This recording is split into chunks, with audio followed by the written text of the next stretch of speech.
이사야 56장 9절에서 12절 끝절까지 말씀을 봉독해 드립니다. 구약성경 1036면 이사야 56장 9절에서 12절까지의 말씀입니다. 들의 짐승들아, 산림 중에 짐승들아, 다 와서 삼키라. 그 파수꾼들은 소경이요 다 무지하며 벙어리 개라. 능히 짖지 못하며 다 꿈꾸는 자요 누운 자요 잠자기를 좋아하는 자니 이 개들은 탐욕이 심하여 족한 줄을 알지 못하는 자요 그들은 몰각한 목자들이라. 다 자기 길로 돌이키며 어디 있든 자이든지 자기 이만 도모하며 피차 이르기를 오라 내가 포도주를 가져오리라. 우리가 독주를 잔뜩 먹자. 내일도 오늘같이 또 크게 넘치리라 하느니라. 오늘 본문의 내용은 이스라엘의 실패에 가장 큰 책임을 져야 할 이스라엘의 지도자들에 대한 꾸중입니다. 저들은 소경이며 책임을 망각하고 잠잔 자들이며 그들의 위치를 몰각한 자요 자기의 이익만을 구한 자들이라. 이렇게 꾸중의 내용이 나열되어 있습니다.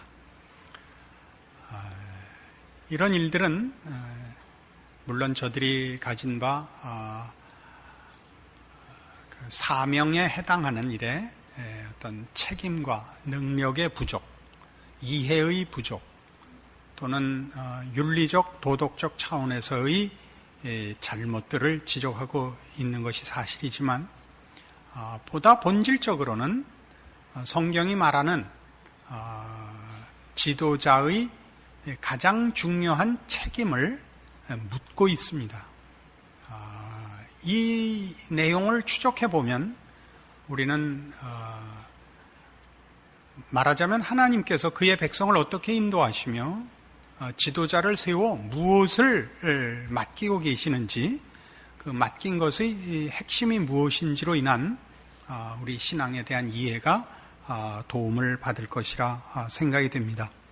성경에서 이 하나님의 종 노릇을, 말하자면 지도자 노릇을 가장 잘못한 대표적인 인물은 사울 왕입니다. 구약성경 443페이지 사무엘상 15장으로 가봅시다. 433페이지네요. 제가 보통 다 페이지를 외우는데 조금 틀렸습니다. 나이가 들다 보니까 기억력이 자꾸 그렇습니다. 433페이지 사무엘상 15장 22절입니다.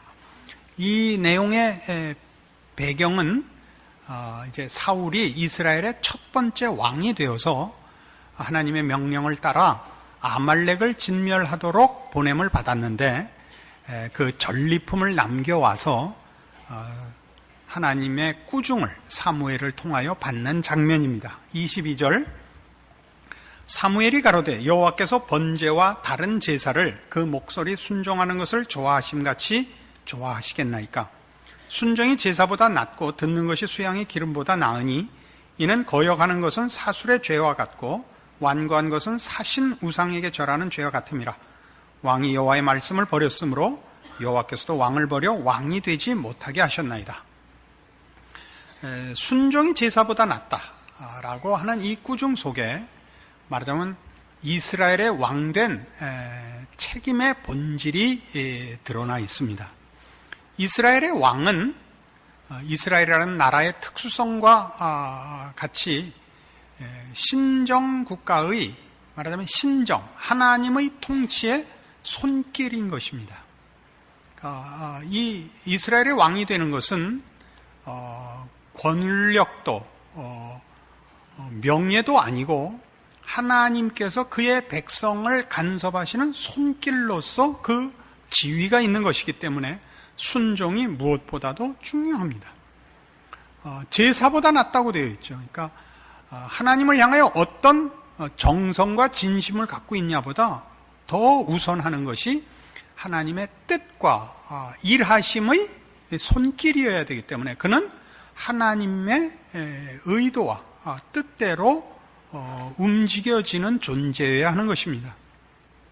이런 면에서 그 성공적인 지도자의 그 이해는 솔로몬에게서 나타나고 있습니다. 잘 아시는 대로 솔로몬은 왕이 되자 부도 구하지 않고 권력도 구하지 않고 지혜를 구해서 하나님 앞에 크게 칭찬받은 사람으로 기록되어 있습니다.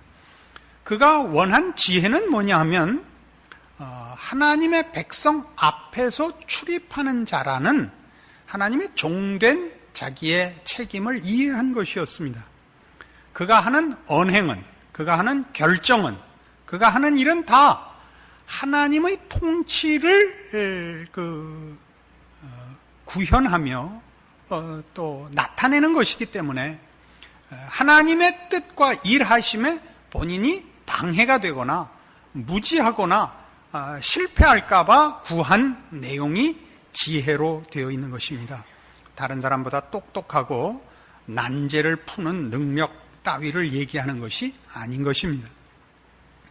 그래서 이 사울 왕의 실패에 대한 이 지적 속에 말하자면 신자들을 향한 하나님의 뜻이 뭐냐, 즉 그의 종을 세워서, 즉 지도자를 세워서 하나님께서 그의 뜻을 또는 그의 인도하심과 목적을 백성들에게 채우는 것을 위하여 지도자를 세웠다면 신앙의 핵심은 당연히 우리의 정성을 모으거나 윤리 도덕적인 차원에서의 어떤 기준이 아니라 하나님의 뜻과 하나님의 목적하심에 우리의 모든 소원과 내용을 모으는 것을 기독교 신앙이라고 얘기할 수 있습니다. 그런 차원에서 우리는 언제나 하나님이 우리의 소원이며 목적이며 또는 부정적으로 얘기하면 두려운 대상이 되는 것입니다. 그러나 사울은 바로 이 문제에서 실패합니다. 24절 보십시오. 사울이 사무엘에게 이르되 내가 범죄하였나이다. 내가 여호와의 명령과 당신의 말씀을 어긴 것은 내가 백성을 두려워하여 그 말을 청정하였음이니이다. 청하오니 지금 내 죄를 사하고 나와 함께 돌아가서 나로 여호와께 경배하게 하소서.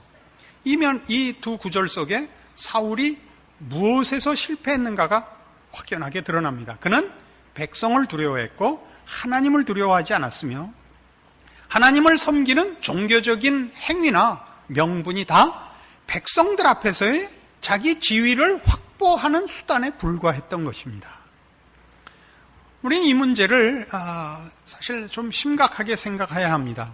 이스라엘의 지도자들의 실패가 하나님의 통치와 하나님의 일하심을 망각하고 그 하나님의 손길에 개입을 방해한 것이 된 것 같이 어느 시대나 그렇습니다마는 이 기독교 신앙 내에도 늘 문제는 이 부분입니다.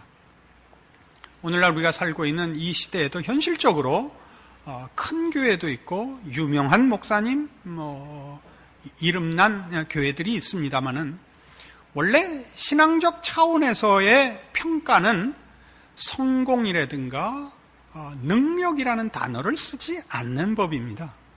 기독교 신앙에서의 평가 방법은 언제나 충성이 있습니다. 지도자에게 바랄 것은 충성이요, 성도 모두에게 바랄 것은 순종입니다. 그러니까 하나님의 뜻을 분별하고 하나님의 뜻을 따르는 싸움이 있지 성공이라는 단어는 쓰지 않습니다. 그러니까 우리 지금 성경에서 지적된 대로 하나님의 종이라는 말을 다른 표현을 할 때 지도자라 이렇게 쓸 수 있죠. 그러니까 지도자는 일반 사회적인 차원에서는 앞을 내다보는 자요, 선각자요, 능력이 있는 자요, 이렇게 평가되는 법입니다만은 이쪽 우리 기독교에 있어서의 지도자라는 것은 하나님의 손길로 쓰이니까 본인의 무슨 분별이나 해안이나 비전이나 이런 것들은 원래 따지지 않습니다. 그런 것으로는 평가를 하지 않는 법이고, 그런 걸로 평가가 되면 이미 하나님의 종이 아니고 신앙을 동원했을 뿐 자기 자신의 유능함을 증명한 것에 불과해지는 것입니다. 그러니까 우리가 조심해야 되는 것은 큰 교회, 무슨 소위 부흥하는 교회, 성공한 교회라는 말은 굉장히 위험한 표현이라는 사실이죠. 그 교회가 훌륭하다라고 평할 때는 그 교회 다니는 성도들이 영적으로 많이 발전되어 있다라는 것이어야지, 그 교회가 무슨 많은 일을 한다든가 많은 사람이 모인다든가 하는 걸 그냥 피상적으로 평가를 하면 안 됩니다. 교회를 책임지는 대표자로서 목사도 그 목사가 유능해서 성도들을 많이 모으고 설교를 잘해서 성도를 많이 모으는 것이 아니라 참으로 유능하고 참으로 실력이 있다면 하나님의 뜻과 말씀 앞에 성도들의 영혼을 대면시켜야 되는 겁니다. 그래서 그가 설교를 듣고 나오면 또는 그 교회를 다니면 언제나 그 참된 종으로 인하여 하나님 앞에 벌거벗은 자신을 늘 확인하게끔 되어서 두려움과 놀라움과 이 각성과 근신과 정당한 결심을 촉구받을 수밖에 없는 압박감이 있어야 되는 것이지, 이렇게 저야 스스로는 충성된 종이라고 생각하고 있습니다만은 반응이 목사님 설교 좋았습니다 그러고 돌아가면 제가 마음에 겁이 난다고요. 그렇게 해서 끝나버리면 안 되거든요. 여러분이 심사위원이 돼갖고 목사님 오늘 설교 성적 A 플러스 줄까? A 제로? 조금 박할까? 좋아, A 뿔. 이러고 가신 것 같은 느낌이 들면 안 됩니다. 여러분이 말하자면 저를 보기가 서로 민망해야 된다고요. 저도 아우성을 친 것만큼 본인의 실력이 늘 그렇게 쫓아가서 하는 건 아니거든요. 이제 그건 전하는 거고, 하나님의 뜻을 전할 때 저도 그 대상이 되거든요. 전하지만 말씀 앞에 서니까 저도 전하고 부끄러워서 여러분을 못 보고, 여러분도 그 설교 듣고 부끄러워서 저를 못 보고, 그리고 다시는 안 오고, 그건 말고. 그래서 변해야 된단 말이에요. 하루아침에 변하지는 않지만 늘 그 문제, 늘 그 마음에 부담이 돼야 되거든요. 그러나 그걸 안 듣고 다른 얘기는 못 듣겠기에 아직 다 해결 못했지만, 그러나 시치미를 떼고 이렇게 나와야 되는 것이지, 지난주 설교는 좋았습니다, 이번 주는 어떻게 하나 봅시다, 이거는 안 된다. 그러니까 많은 보편적으로 성도들이 밖에 나가서 자랑하는 게, 나 어느 교회 다녀, 우리 교회 무슨 목사님이야, 이렇게 얘기하는 거는 참으로 어리석고 참으로 순진한 표현이죠. 애들이 우리 아빠 훌륭하다, 뭐가 훌륭해? 우리 아빠 수염 많다, 이러는 거랑 똑같은 거예요. 수염 많으면 뭐 훌륭해요? 아침마다 골치만 아프지. 그런 식의 얘기를 성경이 논하고 있습니다. 그래서 바리새인들에 대한 공격이 다 뭐냐 하면, 예를 들면 마태복음 24장으로 가보십시다. 23장 5절입니다. 마태복음 23장 5절. 바리새인들에 대한 꾸중인데, 저희 모든 행위를 사람에게 보이고자 하여 하나니 곧 그 차는 경문을 넓게 하며 옷수를 크게 하고 잔치의 상속과 회당의 상좌와 시장에서 문안받는 것과 사람에게 랍비라 칭함을 받는 것을 좋아하느니라. 이게 전부 뭔가 보세요.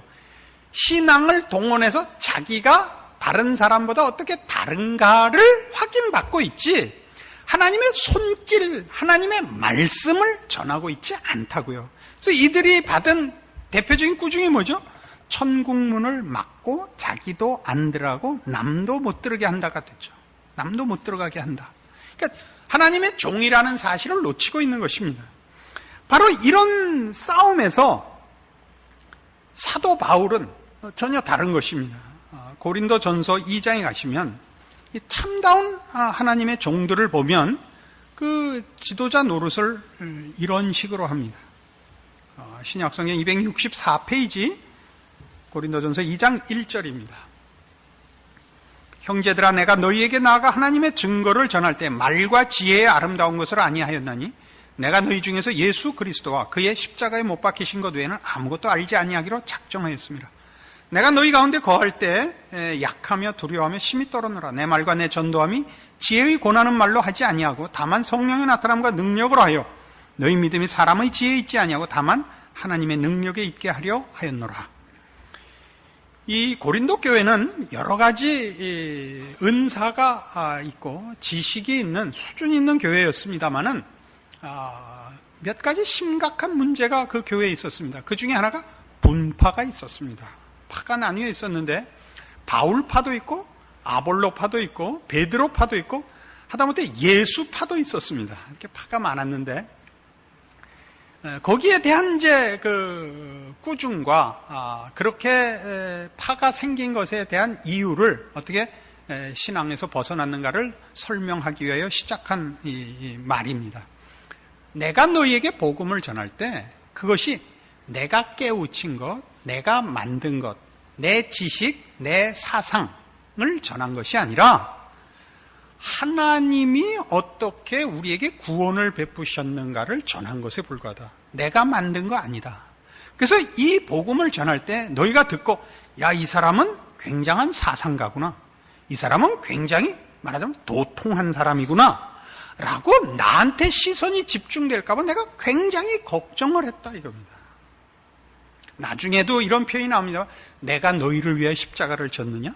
이렇게 반문합니다. 내가 만든 거냐? 아니라 하나님께서 우리를 죄에서 구원하기 위하여 그 아들을 보내셨고 그 아들 예수 그리스도가 십자가를 져 너희를 구원했는데 왜 나한테 그 공을 돌리느냐? 그러니까 바울파라는 얘기가 어떻게 나올 수 있느냐 이겁니다. 그것이 3장 3절입니다. 너희가 아직도 육신에 속한 자로다. 너희 가운데 시기와 분쟁이 있으니 어찌 육신에 속하여 사람을 따라 행함이 아니리요. 어떤 이는 말하되 나는 바울에게라 하고 다른 이는 나는 아볼로에게라 하니 너희가 사람이 아니리요. 그런즉 아볼로는 무엇이며 바울은 무엇이뇨. 저희는 주께서 각각 주신 대로 너희로 하여금 믿게 한 사역자들이니라. 나는 심었고 아볼로는 물을 주었으되 오직 하나님은 자라나게 하셨나니 그런즉 심는 이나 물 주는 이는 아무것도 아니로되 오직 자라나게 하시는 하나님뿐이니라. 심는 이와 물 주는 이가 일반이나 각각 자기의 일하는 대로 자기의 상을 받으리라. 우리는 하나님의 동역자들이요 너희는 하나님의 밭이요 하나님의 집이니라. 자, 지도자는 위대한 지도자가 없다 이런 얘기입니다. 충성된 종은 있어도 위대한 지도자는 없다. 그 얘기를 하고 있는 것입니다. 지도자의 위대함은 무엇로 나타나느냐? 그 지도자에게 맡긴 하나님의 백성들의 유익에서, 영적 결실에서 나타나는 것이지 그 지도자가 어떻게 범인이 가지지 않았던 통찰과 안목을 가졌느냐를 비교하는 것 아니다 그 얘기죠. 무슨 말인지 아시겠습니까?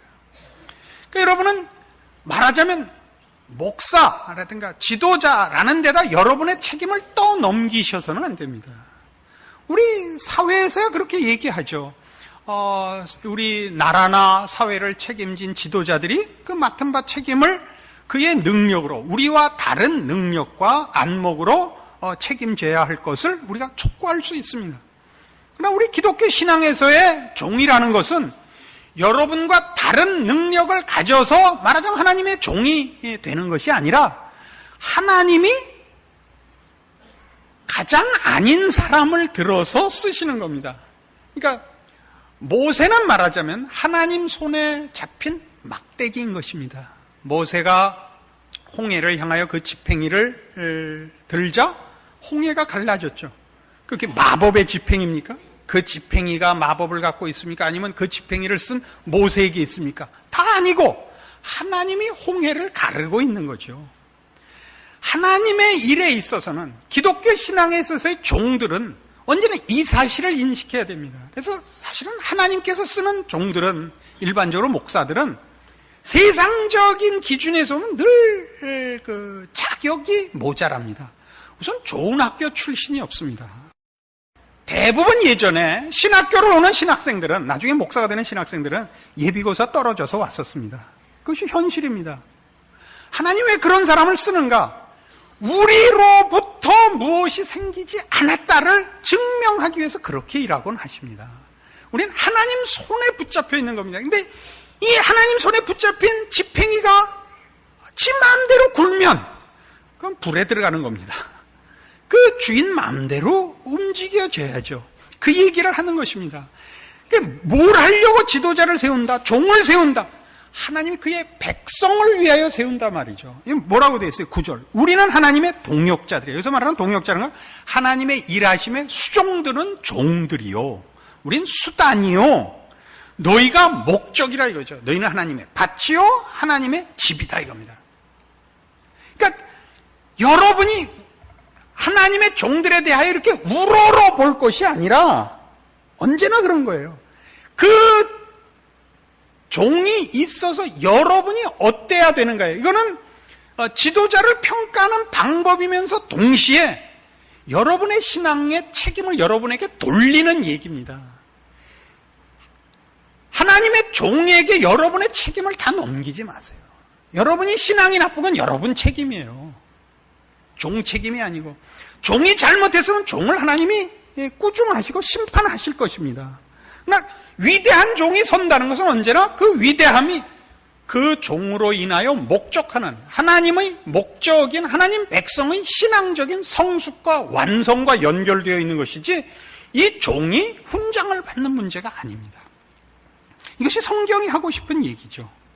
그래서 우리는 이런 문제들로 인하여 뭘 확인하느냐 하면, 우리가 어느 만큼 신앙 문제에 대하여 본인이 책임지기 싫어하며 하나님께서 하나님의 종을 세워 개입하는 손길들을 그런 교묘한 방법으로 외면하는가를 이제 따질 작정인 것입니다. 그러니까 우린 모든 문제를 말하자면 목사에게 다 덤터기를 씌워서, 오늘 목사님이 설교하다가 성질 부려서 나 안 할 작정이야 라든가, 무슨 목사님이 멋있게 안 생겨서 난 그 말 못 듣겠어 라든가, 이렇게 우리 목사님 너무 훌륭하셔 와 똑같이 핑계예요. 목사님 어쩜 그렇게 설교를 잘하세요? 그래갖고 자기 책임을 다 떠넘기고 아무 가책 없이 유유히 집에 갔다가 다음 주에 또 태연하게 오는, 이런 식으로 외면하시면 안 돼요.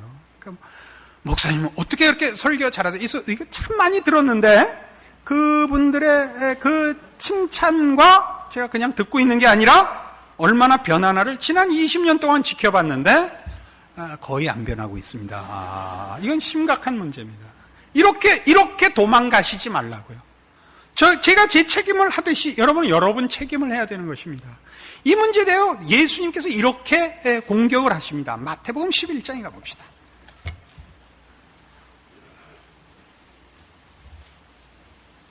예수님이 이 땅에 오시자 백성들이 환영하지 않았습니다. 환영하지 않고 계속 시비를 걸고 계속 반대하고 공격했죠. 이렇게 꾸짖습니다. 11장 18절 마태복음입니다. 요한이 와서 먹지도 않고 마시지도 아니하며 저희가 말하기를 귀신이 들렸다 하더니, 인자는 와서 먹고 마심에 말하기를 보라, 먹기를 탐하고 포도주를 즐기는 사람이요 세리와 죄인의 친구로다 하니 지혜는 그 행한 일로 인하여 옳다함을 얻느니라. 이게 무슨 얘기예요? 하나님의 말씀 듣기 싫은 거예요.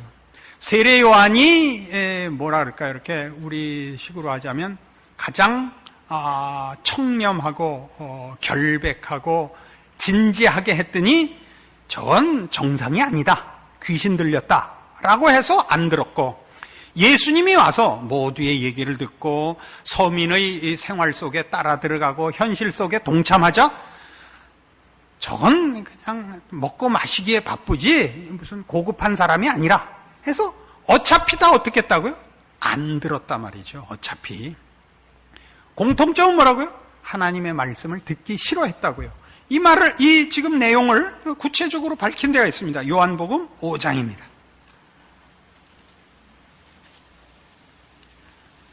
신약성경 152페이지 요한복음 5장 39절입니다.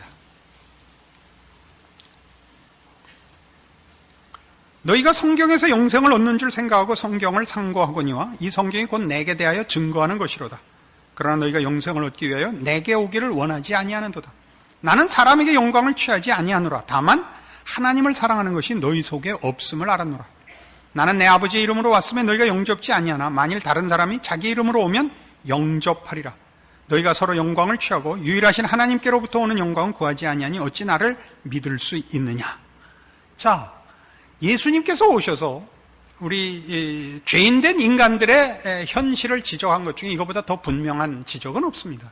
우리는 다 하나님의 뜻과 하나님의 목적에 대하여 반대하는 본성을 가진 자들입니다. 우리는 서로 자기 확인을 하고 자기 영광을 구하기에 급급하지 진리를 알며 생명을 알며 구원을 알며 하나님의 영광을 알기를 원치 않습니다. 이것이 우리의 본성입니다. 우리는 여기 설명된 것 같이 39절에 너희가 성경에서 영생을 얻는 줄 생각하고 성경을 상고하고 있지 않느냐 이겁니다. 그럼에도 불구하고 예수님 말씀을 듣기를 싫어했습니다. 우리 모두가 그렇습니다.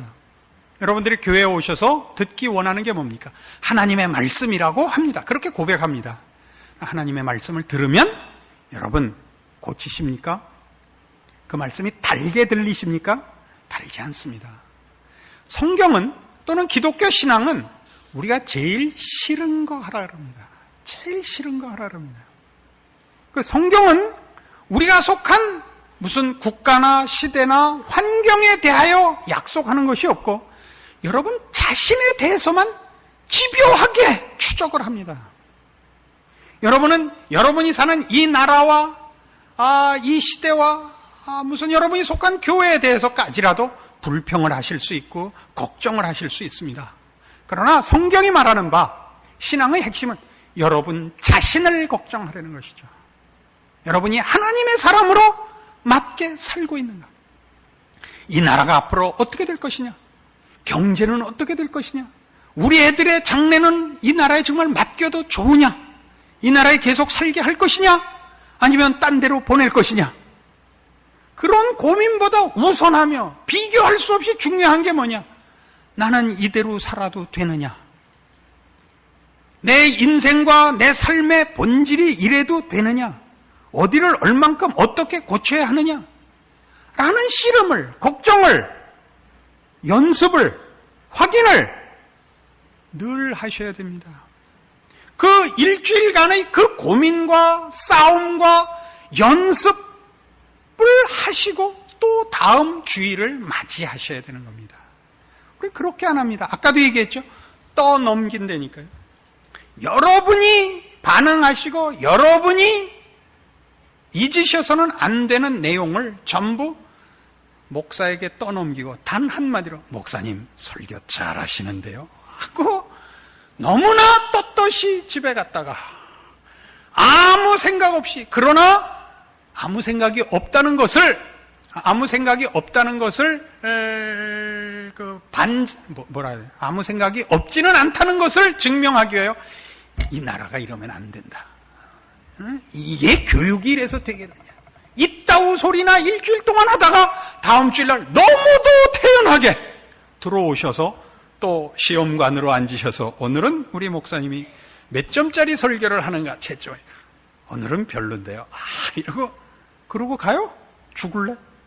우리 몇 년 전에 이미 지나친 구호였잖아요. 너 죽을래? 이게 하나님이 그의 종들을 통해서 하는 사실은 설교의 핵심이 그거예요. 너 죽을래?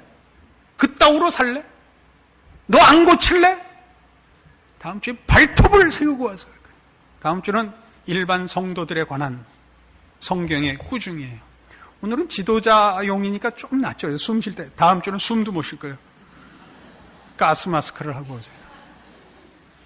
여러분, 우리 하나님은 대충 살 것을 용서하지 않으십니다. 하나님의 뜻에 맞기를 원합니다. 그걸 위하여 하나님은 한순간도, 어떤 상황도 하나님이 간섭하시지 않는 상황이 없는 인생으로 여러분을 부르고 있고 실제로 간섭하고 계십니다. 여러분은 여러분이 필요할 때만 하나님을 쳐다보고 여러분이 필요한 것만으로 요구하고 있습니다. 듣질 않고 있습니다. 지도자의 책임이기도 하고 그의 백성된 모두의 책임이기도 한 이 지적에 대하여 여러분들 각성하셔야 됩니다. 귀를 열으셔야 됩니다. 하나님 앞에 선 각 개인인 것을 이해하시고 확인하시고 그래서 단단한 각오를 하시지 않으면 안 됩니다. 이것이 우리 하나님이 그의 백성에게 요구하는 것이요. 그리하여야만 기었고 도달할 수 있는 하나님의 나라, 하나님의 백성된 영광된 결과입니다. 어떻게 한 사람밖에 없냐 이겁니다. 이 부름 앞에 여러분 모두가 믿음으로 겸손히 여러분 자신의 복을 위하여 귀 기울여 무릎 꿇어 서시기를 바랍니다. 기도하십시다. 하나님 아버지 은혜를 감사합니다. 하나님께서 우리의 아버지 되사 우리를 죄악 가운데서 구원하시고 하나님의 자녀로서 매일 훈계하시며 간섭하시며 인도하시며 보호하십니다. 우리의 게으름과 미련한 것과 어리석은 것을 용서하시고 우리 하나님 우리를 찾아오시는 그 손길과 말씀 앞에 이제 무릎 꿇어 귀 열어 듣고 순종할 믿음의 결단을 주시옵소서. 그리하여 우리의 매일은 우리의 인생은 우리 하나님 앞에서 사는 것이요 하나님의 자녀로서 훈련받는 것이요 완성되는 복된 기회인 줄 아는 깨우침과 그래서 충성을 약속하는 믿음의 순종과 인내와 승리가 있게 하여 주시옵소서. 예수님 이름으로 기도합니다. 아멘.